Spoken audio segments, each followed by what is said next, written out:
Hi everybody, my name is Victoria. Welcome back to my channel, or welcome if you're new here.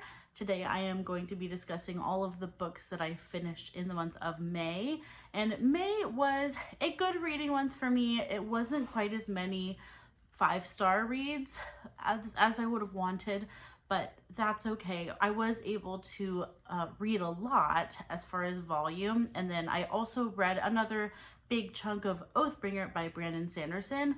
I'm just not counting that as a book that I finished because I haven't finished it yet, but I think I'm going to finish it in June. So just know I also read a billion pages of Oathbringer.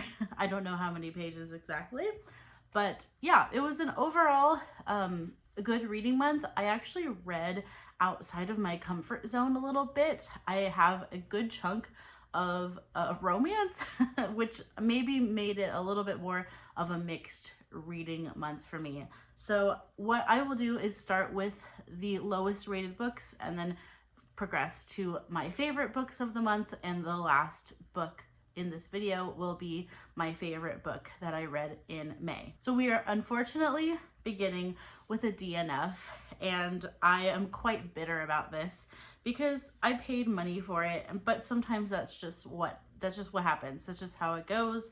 But I DNF'd Silver Elite by Dani Francis.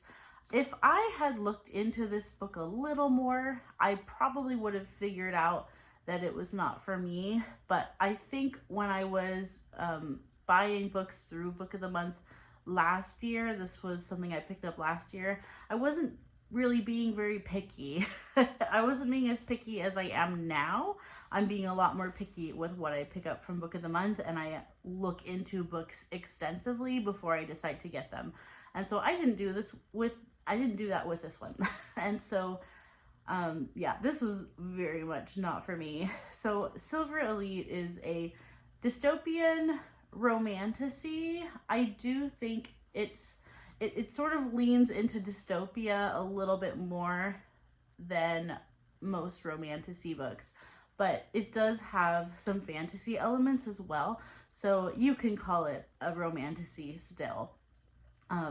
This book is also enemies to lovers, and right away I just hated our main characters. I hated both of them. I know that with enemies to lovers, you probably like one and dislike the other, and then they will be together in the end. But I disliked both of our main characters pretty strongly right out of the gate. Actually, this never happens to me, but I wanted to DNF this book after reading the first chapter, and that almost never happens to me. I'm usually a person that gives a book a good try, but this just revolted me from the very beginning. It was just all wrong.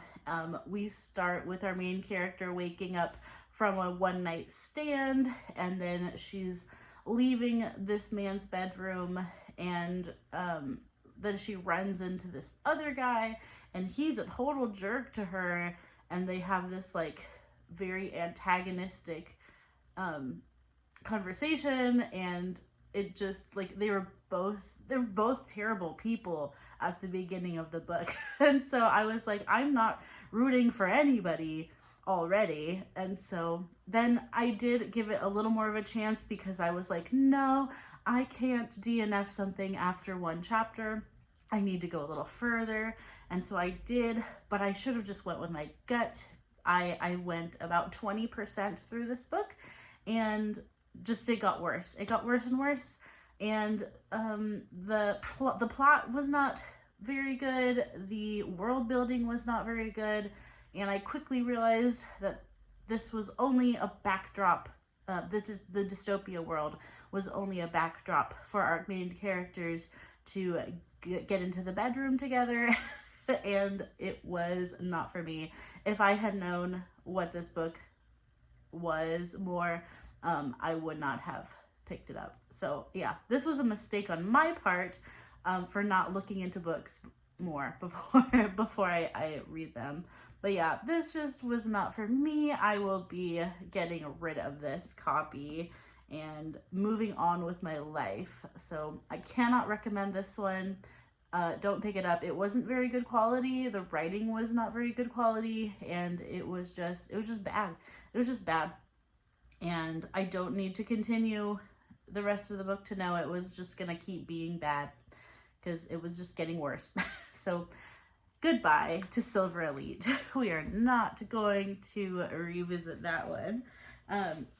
Next up, a book I did finish and I gave 3 stars, and that was a book called You by Matthew Stephen Brown. So this is actually written by my pastor of my church, and he basically discovered the Enneagram in his life, and he got a lot out of it. So I think the Enneagram helped him personally in his own life. So then he wanted to write a book about the Enneagram. If you're familiar with the Enneagram, each number represents a different personality, and depending on your combination of numbers that you have, it kind of informs you of how you relate to people and how you see the world. And I've enjoyed learning about the Enneagram. I have gotten a lot out of it myself. And Matt Brown basically did this whole series in his church where he did sermons also. So actually, if you've listened to his sermons about this, it's basically the book. It's just his sermon series in the book. And each chapter is a different Enneagram number, and he also ties each Enneagram number to someone in the Bible, to someone that he thought matches that Enneagram. And then he sort of uses a scripture passage about this person to discuss each personality of the Enneagram. So yeah, that's what this book is. I thought it was good. It just wasn't anything that was new to me, because I had already seen his sermons about it. And yeah, but I do think if you don't know anything about the Enneagram and you want to look at it through a biblical lens, this would be worth picking up.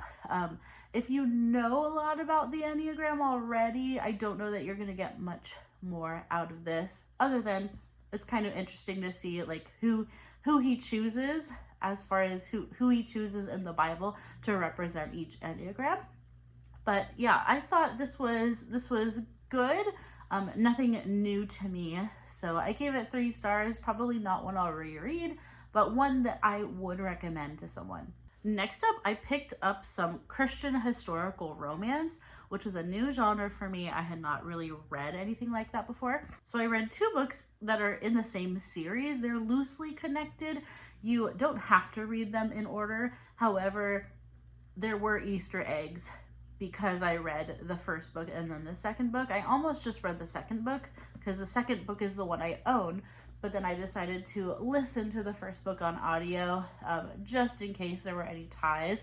And there were some ties, but nothing that you would really need to know going in if you just picked up the second book. But first, I listened to When Twilight Breaks by Sarah Sundin. This is a World War II Christian historical romance, and we follow Evelyn, and Evelyn is a journalist during World War II, and she's a very plucky personality. She's kind of a woman working in a man's world, so there's a lot of that to her personality, a lot of spunk in that way.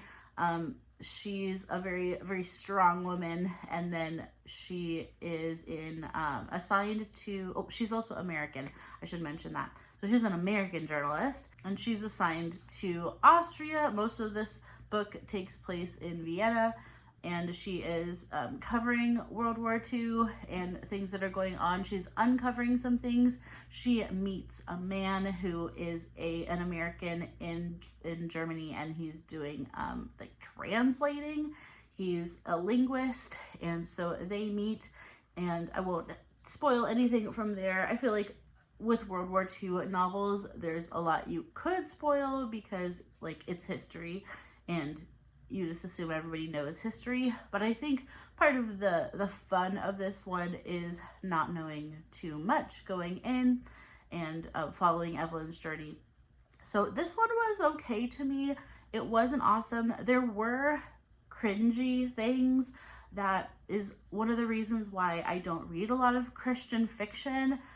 There were some also just weird things with how some of the men objectified women, and even like Evelyn's love interest kind of objectifying her in some ways, and like the comments that he made.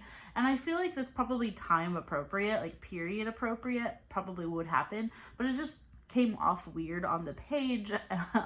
And yeah, there were just some cringy things. Also, I felt like sometimes the only Christian part of this was that once in a while the characters would be like, oh, trust God, you know, they would just say something very like platitude and kind of surface level, and I didn't feel like it had much like profound Christian thought. It was just very surface level. So this was just okay. I had fun reading it. I will say it reads pretty exciting at the end. It had a pretty exciting conclusion, very like thrillery at the end. So I did enjoy it, but overall, this one I liked a lot more. So let's talk about Until Leaves Fall in Paris by Sarah Sinden. So this would be the second book in the series. And this one follows Lucy, and she's an American in France. An American in Paris, if you will. So she's a American who is a ballerina, and she's actually grown up most of her life in France because she came to France to be a ballerina, and she was in the ballet company in France, and she is a really good ballerina. But she ends up taking over a bookshop that she works at, and the owners are Jewish, and they are fleeing the country. And then she decides to save their shop. She's going to become the owner of it. And so our story goes from there. I liked Lucy as a main character a lot more. I thought she had a lot more depth. She's also a little bit more humble than Evelyn. I think because Evelyn is like a woman in a man's world, and she's like kind of got that like nobody's gonna tell me what to do kind of thing. And Lucy is a little bit more of a quiet character, which I liked about her. She's a little bit more humble, and yeah, so she becomes embroiled in the resistance, and she eventually, her bookshop becomes part of the resistance, and the resistance is using her bookshop to pass messages about different people and fugitives and things like that. So that's the story here. I really, really liked this one. This one I gave 4 stars, almost 5 stars. I actually did like tear up a few times because it becomes pretty intense. There's a lot of like things kind of getting from bad to worse, and you really do feel like our characters are going to be okay. And that I thought was just done a lot better than in When Twilight Breaks. I liked the love interest in this as well. I thought they were really sweet. They're sort of a second chance romance. She hasn't been married before, but the man who she is involved with is a widower, and he has a young daughter. So I just thought they were a more like mature couple, and I enjoyed seeing their relationship. I thought this one had a little bit more depth to it overall. So I really enjoyed this one, and this one is what's going to make me continue with the series. I am going to pick up the third and final book in this trilogy. I think the third one is in like Denmark or something like that. I think. I don't remember. But yeah, I really liked this one. This one was the strongest. Next up, I finished The Tainted Cup by Robert Jackson Bennett. This is a first book in a I think trilogy. It might be longer than a trilogy. It's currently being written, so it's not finished yet. There's 2 books out right now. The third book is coming out this year. This is a fantasy mystery, and it's got some like biology elements to it as well. So this is kind of like Sherlock. It reminds me very much of Sherlock, only Sherlock Holmes is a woman, and then Watson is kind of a young man. He's pretty young. I think he's supposed to be a lot younger than our female character. So he's kind of like Watson in this scenario. And the book opens with him investigating a murder, and the murder is a bit unusual. A tree has grown out of a person, and it is quite gruesome, and they're trying to figure out what happened. This is not something that happens every day in this world, so it's a bit unusual. And he is also a kind of important person. He's like a wealthy elite in this world. And also, why was he specifically targeted? And then the world opens up from there. What I also liked about this is that the world is a bit of a mystery too. There's a lot you're uncovering about the universe that they live in. There's a lot of distrust of the government and whether or not the government is being very truthful with the people. They live in a world where titans come out of the ocean and occasionally will attack the world. And they have these big walls up. So it reminded me a lot of the manga series Attack on Titan. It's got some of that element to it. And so periodically these titans come out of the sea and attack the world. And the government is basically protecting the people from this. And I won't say more about that. I feel like the less you know, the better, because I thought one of the most fun things was discovering the world and the intrigue around the world in which our characters live. And then in that as well, we have our murder mystery. So I had never read anything like this before. I really enjoyed a fantasy mystery. There's a lot of body horror, so there is some gruesome scenes. So a warning with that, if that is going to be something you're very sensitive to, it can get quite gory. There's people with different abilities, so it also gave me like kind of a Mistborn flavor to it. Yeah, it just had a lot of different elements going into it, and I really enjoyed that. I ended up giving it 4 stars just because there were some elements that I didn't appreciate. There's a lot of cursing, like an excessive amount of cursing, and I could have done without that element. Also, there's some romantic things in here that I could have done without, that I didn't think really added to the characters or added to the story. And yeah, so other than that, this was really strong. I am going to continue in the series. I have a Drop of Corruption on my shelf, and then hopefully I will be able to pick up the new release this year before the year's out. So yeah, I am enjoying this very much. My next 4-star read was Mossflower by Brian Jack. I could kind of give this 5 stars, but I'm putting it as 4 for today. I really enjoyed Mossflower, maybe even a little more than I enjoyed Redwall. Mossflower is a prequel to Redwall, the first book. So this is the second book in the series, but we're going back in time. We're following Martin the Warrior, who you hear a lot about in Redwall.